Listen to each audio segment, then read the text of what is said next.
चलो आगे हम देखेंगे HCF और LCM। HCF क्या होता है और LCM क्या होता है। HCF का मतलब होता है हाईएस्ट कॉमन फैक्टर, ठीक है ना, या इसको हम GCF भी बोलते हैं, ग्रेटेस्ट कॉमन फैक्टर। समझ में आ गया। LCM का मतलब होता है लीस्ट कॉमन मल्टीपल्स, माने लघुत्तम समापवर्त, ठीक है। लघुत्तम समापवर्त हम सभी लोग निकाल लेते हैं, निकालना जानते भी हैं, जितनी विधि है उसको भी पता हम लोगों को है। लेकिन अब लघुत्तम समापवर्त निकाल तो लेते हैं लेकिन जान नहीं पाते हैं कि दोनों में डिफरेंस क्या है। समझ में आ गया। दोनों में डिफरेंस जानने के लिए आप यहाँ पर सीखेंगे LCM और HCF निकालने के लिए दोनों में डिफरेंस क्या है, कैसे निकालते हैं, किस विधि से, ठीक है। इसको जानना बहुत जरूरी है। तो सबसे पहले हम आते हैं अपवर्तक।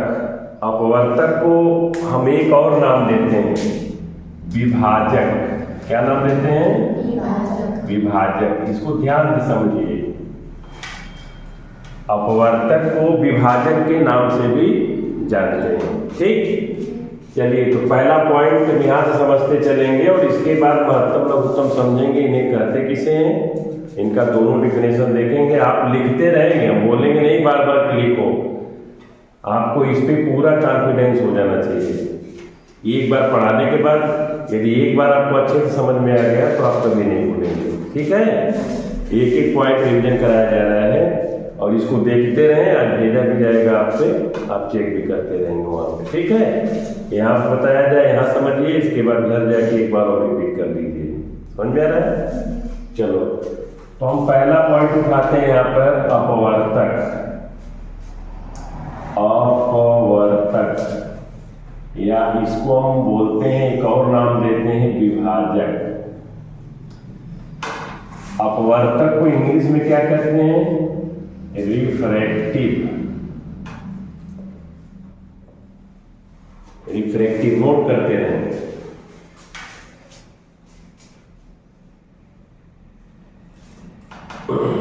रिफ्रैक्टिव हो गया।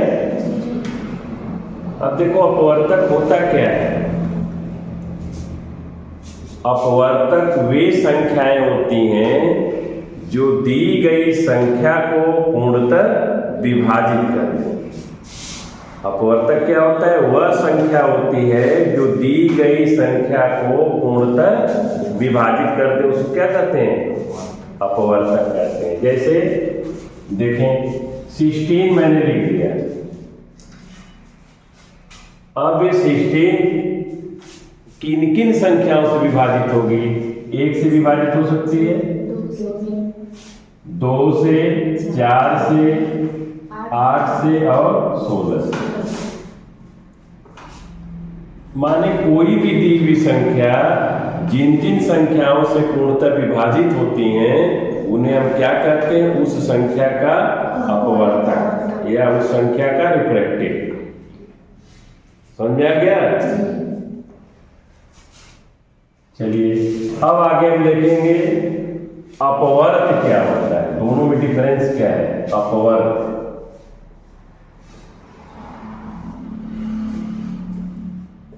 हिंदी शब्दों में भी डिफरेंस देखें, यहाँ अपवर्तक है, यहाँ अपवर्त है, इसको एक और नाम देते हैं गुणज, या इसको इंग्लिश में कहते हैं मल्टीपल।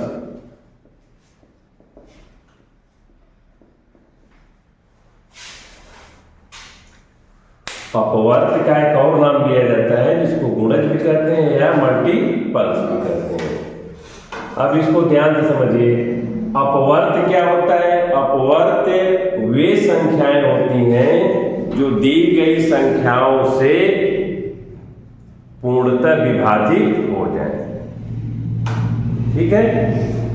जैसे मान लो हमने 4 ले लिया,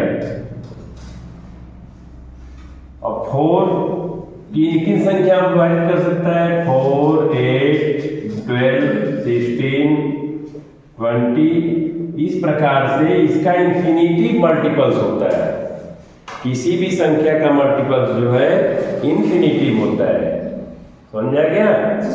दोनों में डिफरेंस क्या है? अपवर्तक वे संख्याएं होती हैं जो दी गई संख्या को पूर्णतः विभाजित करते हैं, और अपवर्त क्या होता है? अपवर्त वे संख्या होती है जो दी गई संख्या से पूर्णतः विभाजित हो जाए। समझा रहा है ना? दोनों में एक डिफरेंस है। अब चलो आगे देखते हैं समापवर्तक और समापवर्त, है ना? समापवर्तक और समापवर्त हिंदी शब्द में भी देखें अंतर है ना? और इनके काम में भी अंतर है ना? समापवर्तक समान धन अपवर्तक है। तो अपवर्तक आप जान गए। अपवर्तक उन संख्या कहते हैं जो दी गई संख्या को पूर्णतः विभाजित करते हैं। और जहां समानता की बात होती है तो दो संख्याओं में जो समान अपवर्तक मिलते हैं उसे हम क्या कहते हैं? समापवर्तक। देखिए एग्जाम्पल, इसे 4 और हमने 8 ले लिया, ठीक। और 4 का रिफ्लेक्टिव क्या होगा? 1, 2 और 4। 8 का रिफ्लेक्टिव क्या होगा? 1, 2, 4 और 8। समानता हम तभी निकालते हैं जब दो संख्याएं, दो वस्तुएं, दो चीजें हो। समझा गया ना? तभी समानता निकाला जाता है। अब इनमें 4 का हमने रिफ्लेक्टिव निकाल लिया, 8 का रिफ्लेक्टिव निकाल लिया।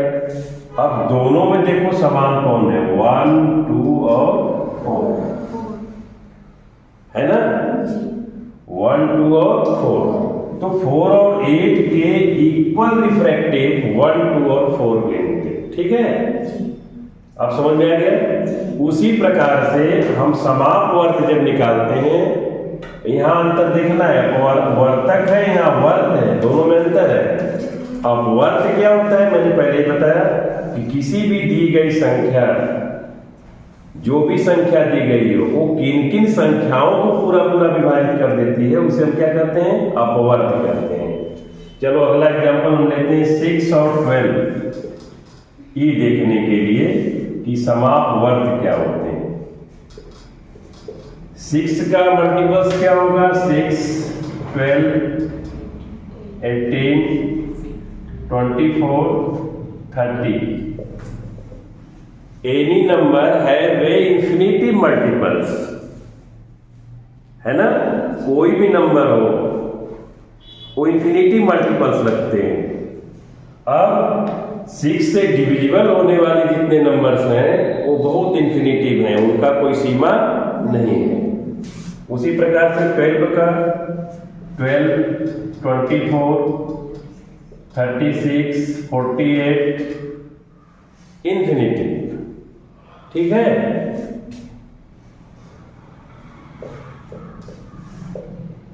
चलो आगे देखते हैं। अब इन दोनों संख्याओं का इक्वल मल्टीपल्स जब हम चेक करेंगे, कॉमन मल्टीपल्स कौन कौन से हैं, तो इसमें देखिए 12 मिल रहा है, 24, 12, 24 और इसके बाद 48। इसी तरीके से तमाम इन्फिनिटी मिलते चले जाएंगे। समझ में आ रहा है ना? तो आप यहाँ अपवर्तक, अपवर्त और समापवर्तक और समापवर्त क्या होते हैं, इतना समझ में आ गया? समझ आ गया ना? चलो अब देखते हैं हम एचसीएफ ज्ञात करने की विधि। The method of HCF to knowing the numbers, ठीक है? अब हम एचसीएफ कैसे कैसे ज्ञात करते हैं? एचसीएफ मीन्स होता है highest common factor, highest common factor, या इसको हम कहते हैं जीसीएफ, ग्रेटेस्ट कॉमन फैक्टर, दोनों नाम से जानते हैं। अब इसमें देखिए महत्तम समापवर्तक होता क्या है? महत्तम, महत्तम माने बड़ी से बड़ी, ग्रेटेस्ट, समान अपवर्तक किन्हीं भी दो संख्याओं में का जो भी संख्या जो दी हुई है महत्तम समापवर्तक वह बड़ी से बड़ी संख्या होती है जो दी गई संख्याओं को पूर्णतः विभाजित से नहीं को महत्तम समापवर्तक वह बड़ी से बड़ी संख्या होती है जो दी गई संख्याओं को पूर्णतः विभाजित कर दें। संख्याओं को एक संख्या नहीं, कम से कम दो संख्या हो, तीन संख्या हो, चार संख्या हो, उसका हम निकालते हैं मतलब एचसीएफ। ठीक है ना। HCF is the greatest number. HCF is the greatest number. अब हम चेक करते हैं एचसीएफ देखो कैसे निकालते हैं। जैसे महत्तम समापवर्तक समझ में आ गया, उसी प्रकार से लघुत्तम समापवर्त क्या होता है। लघुत्तम समापवर्त वह छोटी से छोटी संख्या होती है जो दी गई संख्याओं से पूर्णतः विभाजित हो जाए। समझ में आ गया। चलो आगे देखते हैं, या इसको हम कह सकते हैं LCM is to find the smallest common multiples between any two or more numbers। ठीक है। और एचसीएफ क्या होता है, हाईएस्ट कॉमन मल्टीपल्स। चलो आगे देखते हैं एचसीएफ ज्ञात करने की विधि।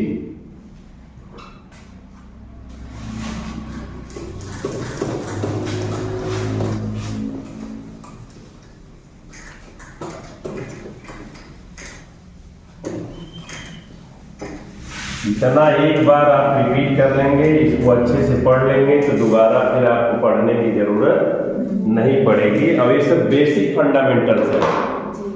अभी आपको केवल जितने भी पाठ पढ़ाए जा रहे हैं केवल इसका एक्सप्लेनेशन, डिफिनेशन होता क्या है इसको आप जाने, और इस पे आधारित क्वेश्चन पार्ट 2 में फिर आपको रिवाइज कराया जाएगा।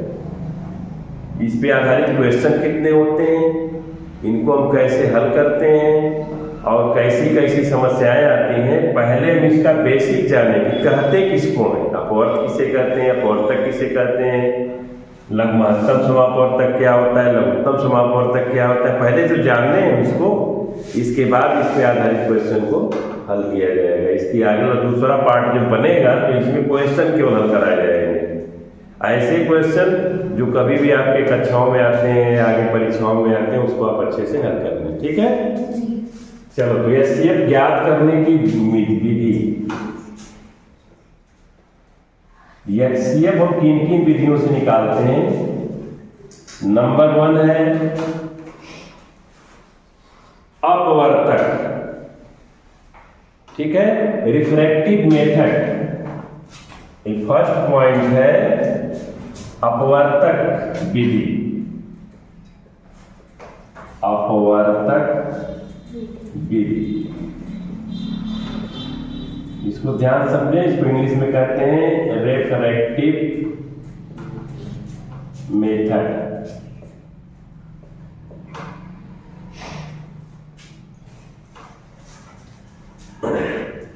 अपवर्तक विधि, रिफ्रैक्टिव मेथड, समझ में आ गया।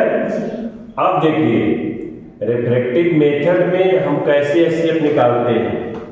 एचसीएफ कब संभव है, जब कम से कम 2 नंबर्स हो। ठीक है ना। मान लीजिए हमें 8 और 24 का एचसीएफ निकालना है। ठीक, HCF means highest common factors. और स्मॉलेस्ट नंबर लेते हैं ताकि आप अच्छे से समझ लें। 8 और 12 हमने ले लिया। ठीक है। अब रिफ्रैक्टिव मेथड पहले ही बताया गया। रिफ्रैक्टिव होता है क्या, अपवर्तक होते हैं। अपवर्तक क्या होता है, वे संख्याएं होती हैं जो दी गई संख्या को पूर्णतः विभाजित करते हैं, दी गई अंक को पूर्णतः। जैसे देखो 1 2 4 8। 12 is divisible by 1 2 4 and 8। ठीक है। उसी प्रकार से 12 का 1 2 3 4 6 12 हो गया। ये मेथड कौन, मेथड जो पढ़ रहे हैं उसी मेथड से, मेथड तमाम है। तो रिफ्रैक्टिव मेथड विधि से हम अपने सबका जो है अपवर्तक लिखेंगे सभी संख्याओं का। अब इन संख्याओं में पहले तो हम अपवर्तक देखें, समान कौन कौन से मिल रहे हैं, 1 2 और 4, बहुत सारे मिलेंगे, ठीक है ना। तो अब इन तीनों में तो समान अपवर्तक मिल गए, इक्वल रिफ्रैक्टिव। अब तीनों में सबसे बड़ी नंबर्स कौन सा है, 4। तो यहां पर 4 is the HCF of 8 and 12। 8 और 12 का HCF क्या होगा,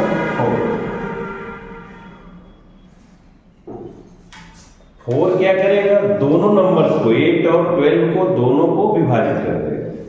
समझ में आ गया, क्लियर हो गया ना। पहला मेथड था रिफ्रैक्टिव मेथड, अपवर्तक विधि, ठीक। HCF निकालने की दूसरा मेथड है कॉमन मल्टीपल्स। दूसरा मेथड देखते हैं, अभाज्य गुणनखंड विधि। अभाज्य गुणनखंड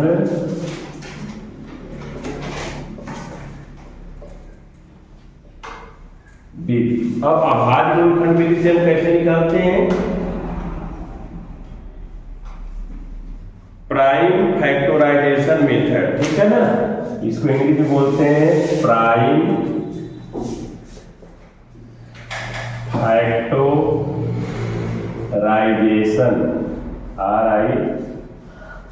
राइजेशन मेथड।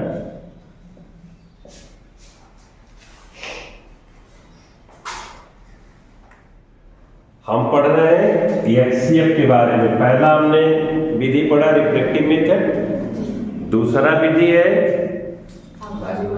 प्राइम फैक्टराइजेशन मेथड, अभाज्य गुणनखंड विधि, ठीक है ना।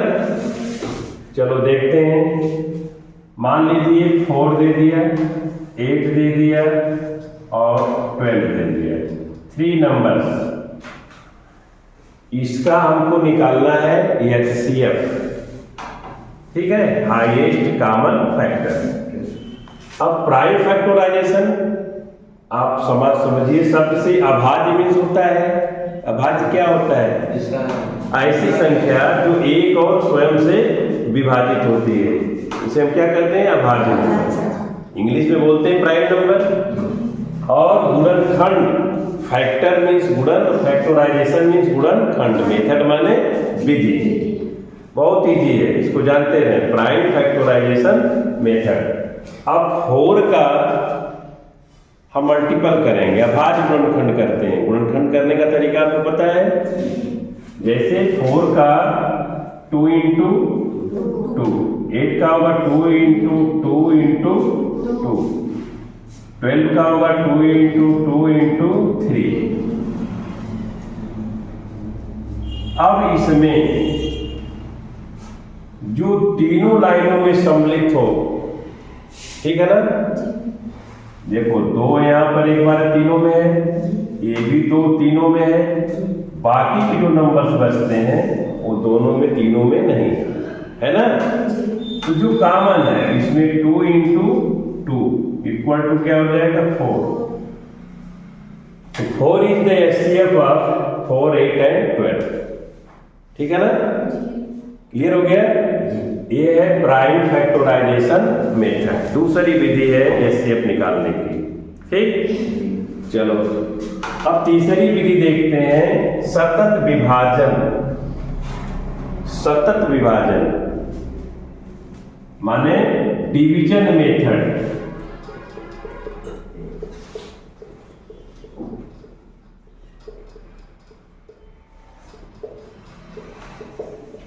इसको इंग्लिश में बोलते हैं डिवीजन मेथड।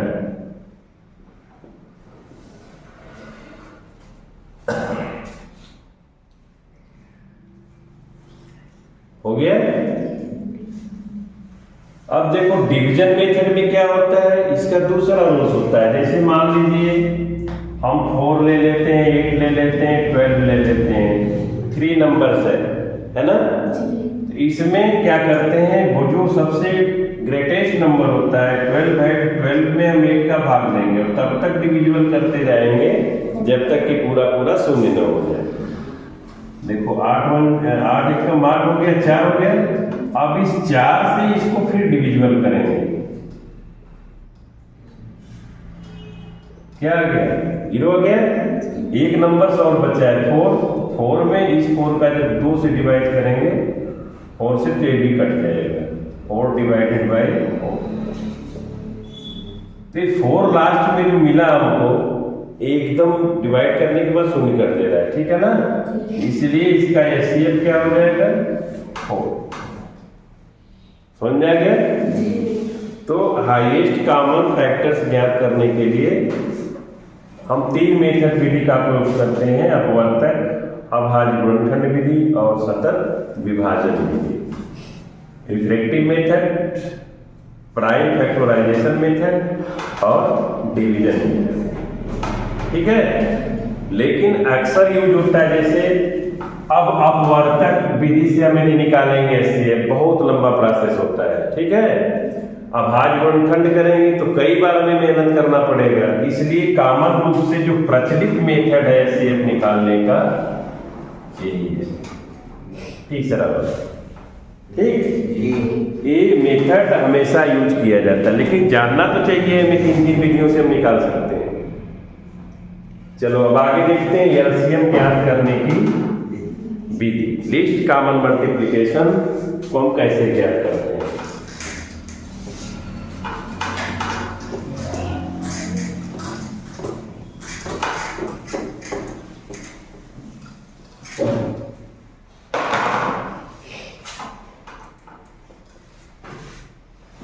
एलसीएम को कहते हैं list common multiplication. List common multiplication क्या होता है, लिस्ट कॉमन मल्टीप्लिकेशन क्या होता है, लघुत्तम समापवर्ग, हिंदी में इसको बोलते हैं लघुत्तम समापवर्ग, ठीक है। लघुत्तम समापवर्ग वह छोटी से छोटी संख्या होती है जो दी गई संख्याओं से पूर्णतः विभाजित हो जाए, है ना। चलो अब इसमें भी हम फर्स्ट मेथड देखते हैं। फर्स्ट मेथड होता है मल्टीपल्स मेथड। मल्टीपल्स मेथड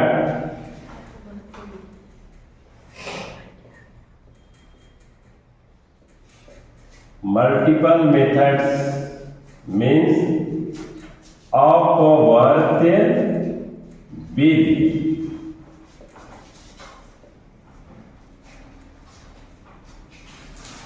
हो गया। अब अपवर्त्य विधि में जैसे मान लीजिए 6 और 12 का हम कैसे निकालेंगे अपवर्त, एलसीएम कैसे निकालते हैं। तो मल्टीपल्स मेथड में बताया गया है कि अपवर्त क्या होता है, अपवर्त वे संख्याएं होती हैं जो दी गई संख्याओं से पूर्णतः विभाजित हो जाए, इसीलिए मल्टीपल्स बोलते हैं। मल्टीपल्स मीन्स गुणज। अब देखो 6, 12, 24, 30, 36, 42 इन्फिनिटिव मल्टीपल्स होते हैं 6 के, ठीक है। 12 का देखिए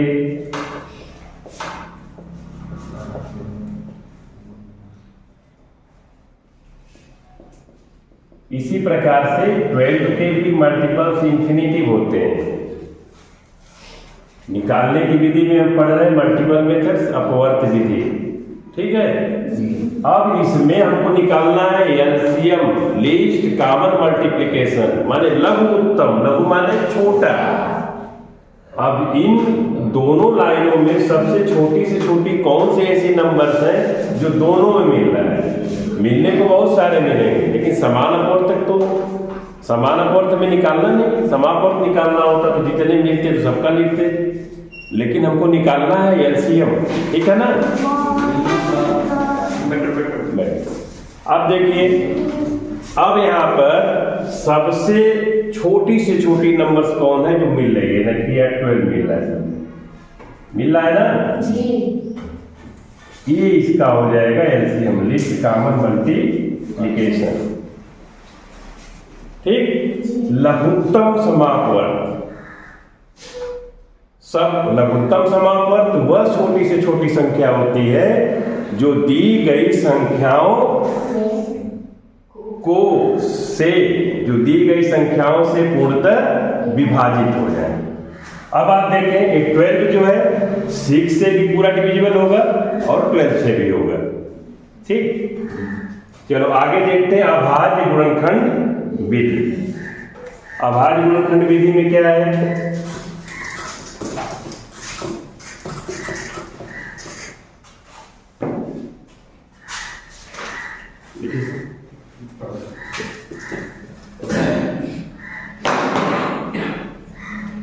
अभाज्य गुणनखंड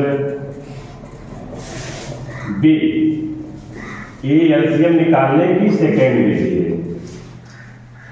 है ना? इसको बोलते हैं प्राइम फैक्टराइजेशन मेथड।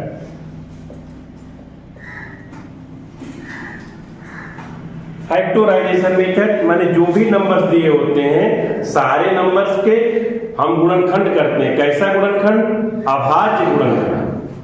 अभाज्य किसे कहते हैं? अभाज्य वे संख्याएं होती हैं जो या तो 1 से कटे या तो स्वयं से कटे। चलिए हम संख्या नंबर्स लेते हैं, जैसे 4, 8 और 12, 3 नंबर्स हमने ले लिए। सभी नंबर्स के अभाज्य गुणनखंड हम निकालते हैं, ठीक। जैसे 4 का क्या होगा? 2 इंटू 2, 4 का 2 इंटू 2। 8 का क्या होगा? 2 इंटू 2 इंटू 2। 12 का होगा 2 इंटू 2 इंटू 3। समझा क्या? अब इसमें हम जितने भी नंबर्स होते हैं जो अधिकतर बार आए हैं, जैसे 2 देखिए यहाँ ओनली 2 टाइम्स, यहाँ पे 2 3 टाइम्स है ना, और यहाँ पे 2 टाइम्स। समझा क्या? तो जो फैक्टराइजेशन जिस लाइन में सबसे अधिक बार हो उसी को हम नंबर को नोट करते हैं, किसी को छोड़ते नहीं, इसमें कॉमन नहीं किया जाता। जैसे देखो यहाँ 2 into 2 times, 2 into 2 into 2 3 times और 2 इंटू 3 2 टाइम्स। तो ये जो अधिकतम बार होती है मल्टीपल्स उसको हम नीचे ऐड कर लेते हैं, 2 इंटू 2 इंटू 2। और इसके बाद देखो एक्स्ट्रा क्या बचा? एक नंबर और बच गया, इसको भी अलग से यहाँ पर नोट कर लेते हैं, ठीक। अब देखो मल्टीपल कर दो, 2 दूना 4 दूना 8 3 के 24, 24 है ना। अब 24 ऐसा स्मॉलेस्ट यूनिट है जो दी गई अंकों से पूर्णतः विभाजित हो जाती है, ठीक है। जैसे 24 को हम 4 से भाग देंगे तो 4 का भाग दीजिए, क्या बढ़ जाएगा? 6 बार। 8 से 24, 8 3 के 24, 12 से 12 दूना के 24। क्लियर हो गया? चलो अब आगे हम पढ़ते हैं। अगला विधि है डिवीजन मेथड। Division method